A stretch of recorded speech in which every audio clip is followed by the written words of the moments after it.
Hello and assalamu alaikum everyone. In today's lecture we're going to talk about continue from last lecture and see how we can use the break-even charts that we have drawn for performing some calculations. So first of all, the first calculation of course that we can perform using break-even chart is the break-even output, the break-even point itself. This is relatively simple to calculate once all the components of a break-even chart are drawn, as it is the intersection of total cost line and sales revenue line.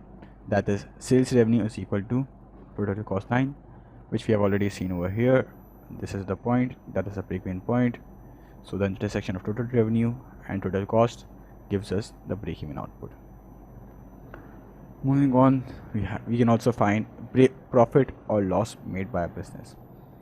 Now calculating profit or loss at any particular point is simple as well.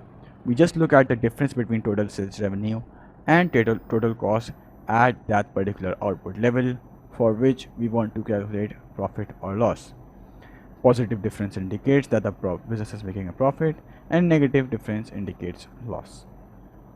Now one important thing to note is that before break-even point the business makes a loss and after break-even point the business makes a profit. This can be easily seen on chart as the total cost line is above the sales revenue line until they both meet at break-even point, after which sales revenue line is above the total cost line. So we can see over here that the total cost line is above the total revenue line, but eventually total revenue line overtakes, and when it overtakes at the break-even point, after which total revenue line is above the total cost line. So before this break-even point, this whole area, shows that the business is making a loss, but this area shows that the business is making a profit. How much losses is the business making? That is basically this area, a small area, and how much losses it is making, that is this area. How we calculate that? We just look at any particular point, see the total revenue at that point, let's see over here, then total cost at that point over here, subtract that and we get the answer. Over here of course it's negative because total revenue is below the total cost line, but above this point anywhere around we took over there, total revenue, total cost, subtract them and we have a profit. Of course if we try it over here we'll get 0 because this is a break-even point where total revenue is equal to total cost, so business neither makes a profit nor a loss. So let's look at how we can find loss or profit. So I've chosen 2 points over here, one before the break-even point and one after the break-even point. So I've just also marked the break-even point just in case you forget where it is. Now before break-even point I've chosen this point where the sales are 300 units. Okay, so at 300 units the total revenue made by a business is 18,000. How we knew that? We knew from the graph. Okay, of course this is not very clear, but when you have a graph paper, when you draw a graph paper, it's pretty obvious. And then total cost at this particular point 300 units is 20,500. That is 10,000 is the fixed cost and then 10,500 is the variable cost. So that's how we got total cost, but we don't need to know that for now. We already have the total cost line, we have the total revenue line.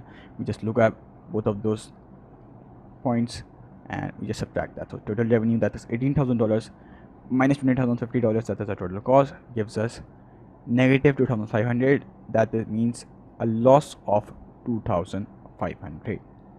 So that's how we found the loss.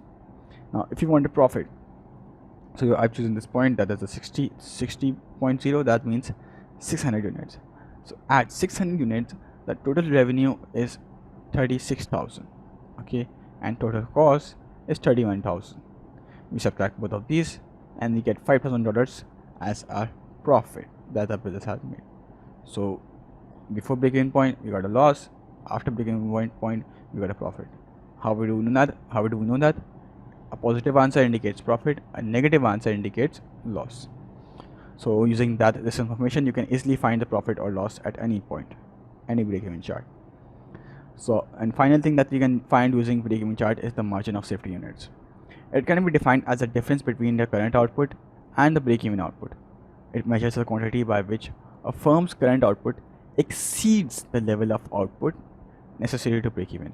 So it's basically the difference between your current output and the break-even output, as we said over earlier, and it measures the quantity by which a firm's current output exceeds, how much the output has exceeded that of the break-even output. To understand that, let's look at an example. Suppose our current output is 615 units and our break-even output is 400 units. Hence the margin of safety units will be 650 minus 400, that is 250 units. What this data means is that the firm can lose 250 units of sales before it begins to make a loss. So let's look at another example of the chart. How do you find the margin of safety over here? We look at a current output. Okay, so the current output, let's say our current output is 75,000. okay, in this example I've chosen 750 units. 750 units is our current output. Our break-even output was 400 units. So 750 units minus 400 units, this whole part is basically 350 units. So these 350 units are your margin of safety. Now it's not necessary that a business always gets to the maximum point. It may make sales below the maximum point as well. The sales made, they also all costs depends on the external environment and the internal environment as well, by marketing, etc. So we can't guarantee you that, but we use the we determine a maximum sales point, that how much the business expects that it can make for performing this break-even calculation.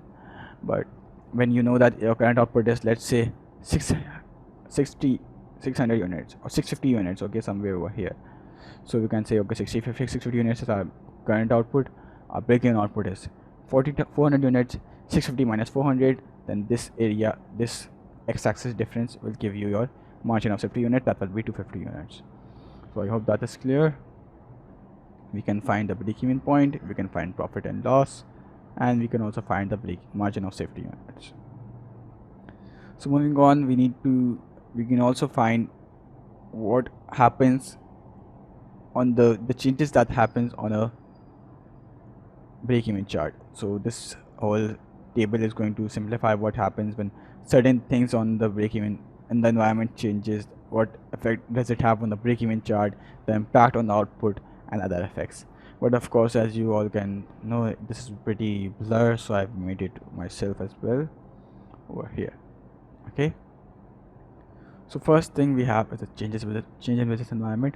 What change occurs in the business environment, what effect does that have on the break-even chart, and the impact on the break-even output, and also the other effects that we have. So first, let's see what will happen if our variable cost increase. That means our total cost line pivots upwards. Why the total cost line pivots upwards? Because your variable cost has increased, and variable cost has increased. That means your variable cost line will also pivot upward, and if your variable cost line will pivot upward, the total cost line will also pivot upwards. And if your costs have increased, there's a total cost line has moved upwards, that means there's a greater output necessary to break even. So due to rise in cost, greater revenues is necessary to break even. What it will mean is something like this. Okay, we have it over here, right? So suppose if our variable cost increase, that means our total cost line will also pivot a little upwards, not over like this in a horizontal direction, no, it will like just go over here something. Okay, I'll make a drawing to just demonstrate that. Okay, so from here it's going to go somewhere around here. Okay, so if we do that, now you can see that the break-even point is now where this is our break-even point now.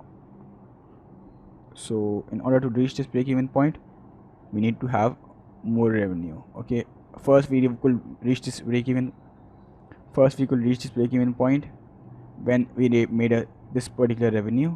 Okay, let's say 25,000. I don't know what that is, but let's just assume that's 25,000.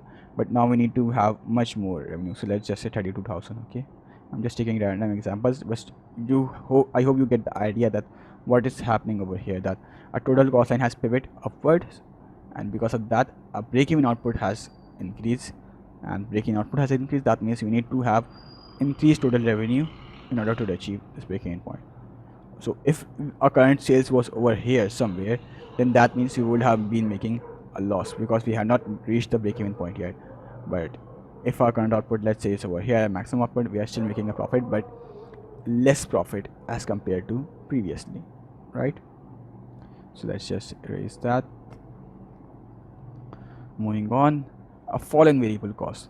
A fall in variable cost means that the total cost line pivots downwards, so smaller output required to break even, and each sale incurs lower costs, so that a smaller number of sales is needed to cover total cost. So let's look at that as well. what will happen if we do that? Okay, so let's use a different color. Let's just use green.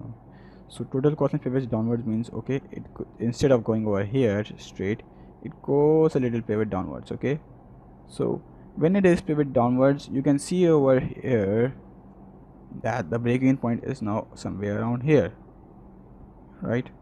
Sorry, just switch that.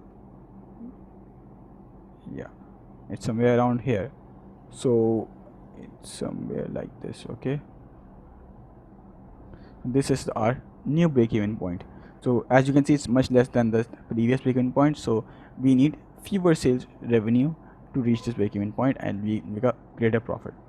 Okay, so let's just move on.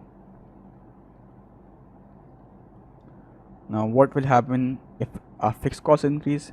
Our fixed cost increase, that means the fixed cost line and total cost line move upwards in a parallel shift. Greater output will be required to break even. Business incurs greater costs before earning any revenue, so more sales will be required to cover total cost and break even. And vice versa, what will happen is that if the fixed costs fall, that means the fixed cost line and total cost line both will move downwards in a parallel shift, and small output will be required necessary to break even. The business's total costs are lower and hence fewer sales will be required to break even. So let's look at both of those points as well. I'll make the So what will happen if our fixed cost line increases? That, let's say, just over here somewhere. Okay, this is our fixed cost line. So if our fixed cost line is over here, that means our total cost line is going to be something like this. Okay, so as you can see, the parallel shift, and now it's much higher. Okay, so you can see how much high our break-even point is now. Our break-even point is now somewhere around here. So because of because of this, our total break-even point is now higher, so we need more revenue to cover up the fixed cost. So we will make a much less profit. Now what will happen if our fixed cost line actually goes downwards? Well, let's look at that. If this goes downwards over here, okay, then what will happen is this: our total cost comes down. So as you can see that a break-even point is now much less. Okay, a break-even point is over here now, so we need less revenue and we will make a more profit. Okay, so moving on, we've talked about variable costs and fixed costs. Finally, the rise in selling price and falling selling price. If our selling price increases, that means our revenue line pivots upwards. Break-even is achieved at a lower level of output, and each sale will provide the business with greater revenue whilst total costs are unaltered. Hence, fewer sales will be required necessary to break even. Since you are making more revenue, that means you need few number of sales, and vice versa will happen if the selling price falls. That means revenue line will pivot downwards, so break-even is achieved at a higher level of output. Every sale will earn the business less revenue, so total costs are unchanged, more sales will be required to earn sufficient revenue to break even. So let's look at that as well. Total revenue line. Okay, now if this total revenue falls, okay, sorry, so if our total revenue, our selling price decreases, that means our total revenue point pivots downwards, something like this. Okay, so if this pivots downwards, as you can see, the break-even point is now over here, so it's at a higher level now. As you can see over here, it's over here now, so we need greater number of output and a greater revenue. Okay, we need to make more revenue to be more profitable now.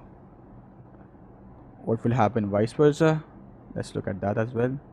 Now if our selling price increases, that means our total revenue will be somewhere like there. Our break-even point will be over here. Okay, so we are making a more profit now. So that's how all of this happens. Hope you guys understood it. Thanks for watching, and Allah Hafiz. In the next video we're going to talk about the uses of break-even analysis and its limitations. Allah Hafiz.